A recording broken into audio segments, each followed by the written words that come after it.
Well, I've woken up to a very emotional household here, and I'll tell you more about it in a minute. But my question is, do you feel things more deeply or very deeply?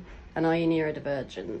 I've long had a theory that us folk with autism and ADHD feel things to a deeper degree than others. And I also think, following on from my post last night, that we pick up a lot on the energy and the feelings of others. And for me, as an autistic woman, one of the difficulties I have is distinguishing what are my feelings from someone else's feelings, or what are my feelings as opposed to the feelings in a room or, in a culture.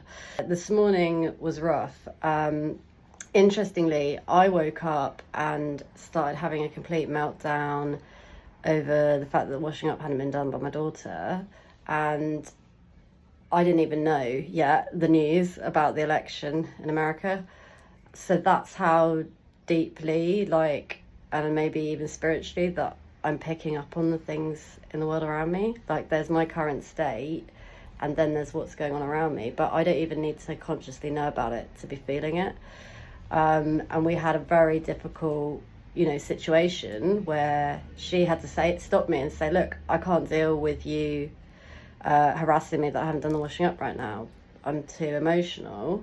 And I was really proud of her for articulating that. And I was able to say, okay, I acknowledge that, but I'm still having a meltdown, and that's not your fault. And I'm not going to go on at you anymore about the washing, but I can't stop being autistic and in a meltdown either. Like, I am in my process.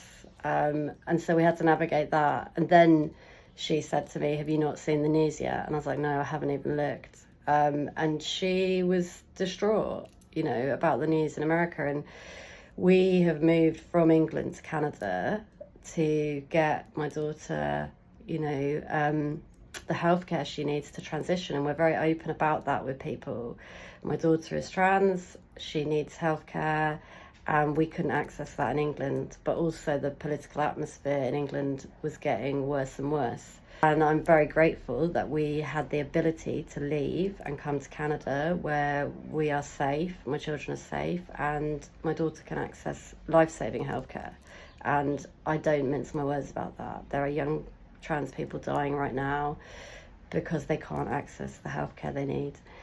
So for her, the news in America is really devastating, because she has actual friends in America that she's met online who she's really concerned about. And that's just one issue, right? Like, I'm just siloing in on one issue. Obviously, this is fucking huge and affects loads of people in other ways. And I just don't have the capacity in this video to talk about all of that.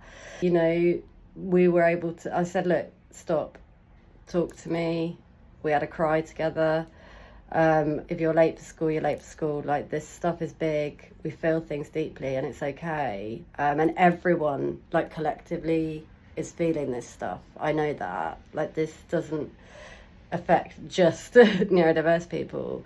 But what I'm talking about is the fact that we feel things even more deeply, and we pick up even more on the kind of collective feelings and atmosphere. And then, for us as a household, I then went and checked in with my ADHD son too, because he's very politically aware and very sensitive and feels things very deeply, and gave him a hug and checked he was okay.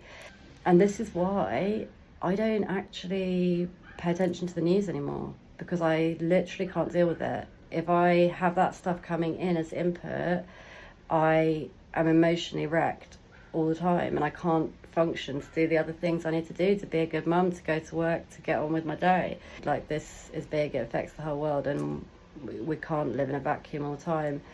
So yeah, we're navigating that as a family, and I know all of you out there are navigating this stuff in your lives. But yeah, it's hard, and we have a very strong sense of social justice as well, which really depresses me. Like, that having a strong sense of social justice is part of the autistic spectrum criteria for diagnosis. And I'm like, why don't all humans have a fucking strong sense of social justice? And I'm pretty sure it should be for ADHD. It's just maybe not listed. I don't know. It's a messed up world that we live in, where that is seen as a special criteria because there's few enough people that have this strong sense of social justice. And it's also very frustrating living in a world where particularly autistic people are viewed as emotionless because the way we express our emotions is different, the way we process our emotions is different, but often that becomes seen as they don't feel things, or they don't have feelings, or they're like robots. And it's like, it couldn't be further from the truth.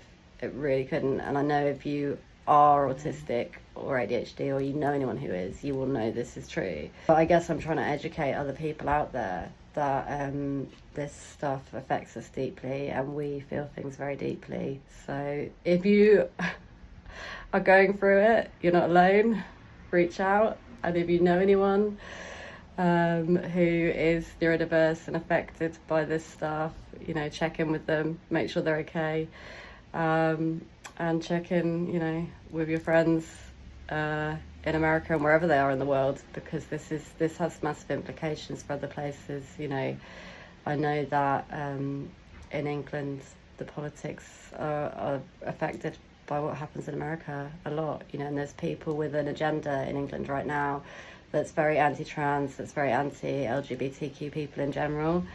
And Trump winning the election will give fuel to their fire to try and push this agenda forward, and we need to stand up in whatever ways we can against it. But look after yourselves, and speak to you soon. Bye.